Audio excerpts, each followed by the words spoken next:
कर लो। 5 तो बना है ना। देखो पहला कैसे बनाओगे? इसको लिखने का तरीका कैसे होता है?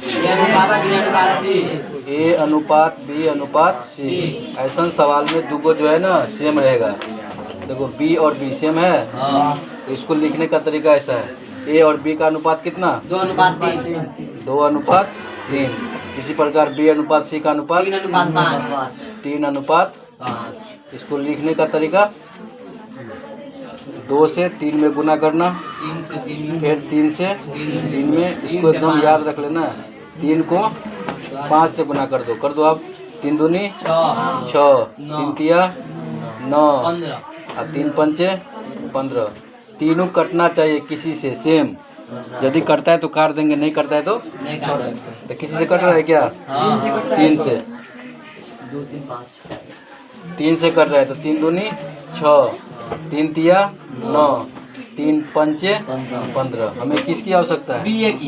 B और A का अनुपात चाहिए। तो B और A का अनुपात निकालना है तो क्या हो जाएगा? कहते हैं 3:2। 3:A का वैल्यू कितने है? 2। ये तुम्हारा आंसर हो जाएगा। समझा? इसी प्रकार दूसरा। हाँ बोलो। छोड़ो बात नहीं करो। 2 का देखो। अभी बात नहीं करो। B अनुपात C कर दिया है, गलती होगा। छोड़ो, देखो बाद में बात करना। देखो Y का अनुपात कितने है? Y के मान 6, X का वैल्यू 3। ये तो पता है। तो Y के मान कितना? 6 और X का वैल्यू 3। कट गया। कटवो करेगा ही ना। अनुपात माने भागा होता है, यानी 6/3 भी लिख सकते हैं। 3 दूनी 6। इधर कितना है? नहीं जो है तो 1, तो 2:1 हो जाएगा इसका आंसर।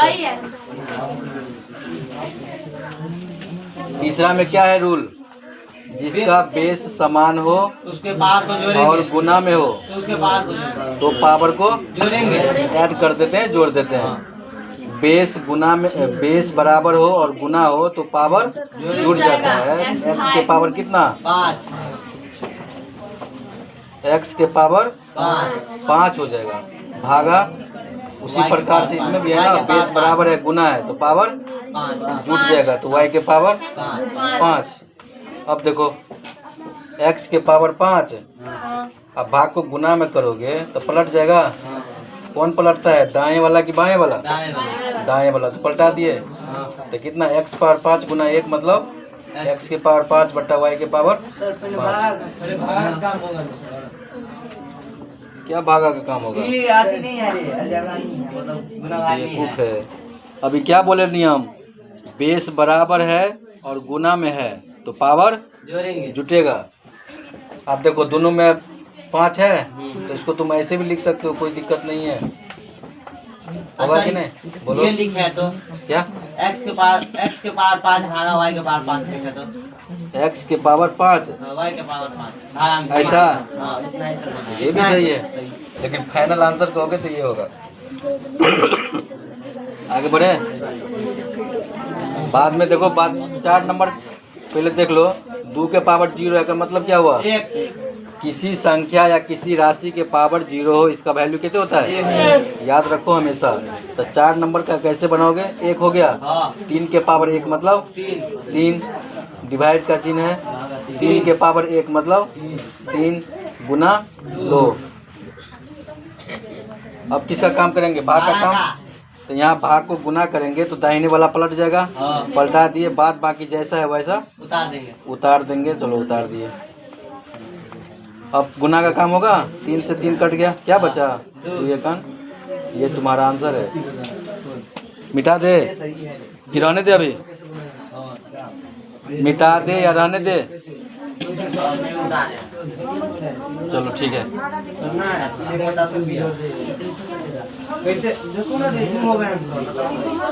देखो पांचवा बनाते हैं, कैसे बनेगा? देखो बहुत आसान है, सुनो ना। यहाँ बराबर दिया है ना, इसका मतलब क्या समझा? चलो एक बार लिखे देते हैं। 5 वस्तु का क्रय मूल्य किसके बराबर है? 10 वस्तु के विक्रयमूल्य के बराबर है ना। हाँ। इससे पहले लिखे थे 6x बराबर 3y, तो y का वैल्यू कितने? 6, x का वैल्यू 3। उसी प्रकार से विक्रयमूल्य कितने है? 5 और क्रयमूल्य 10। ये तो समझना है।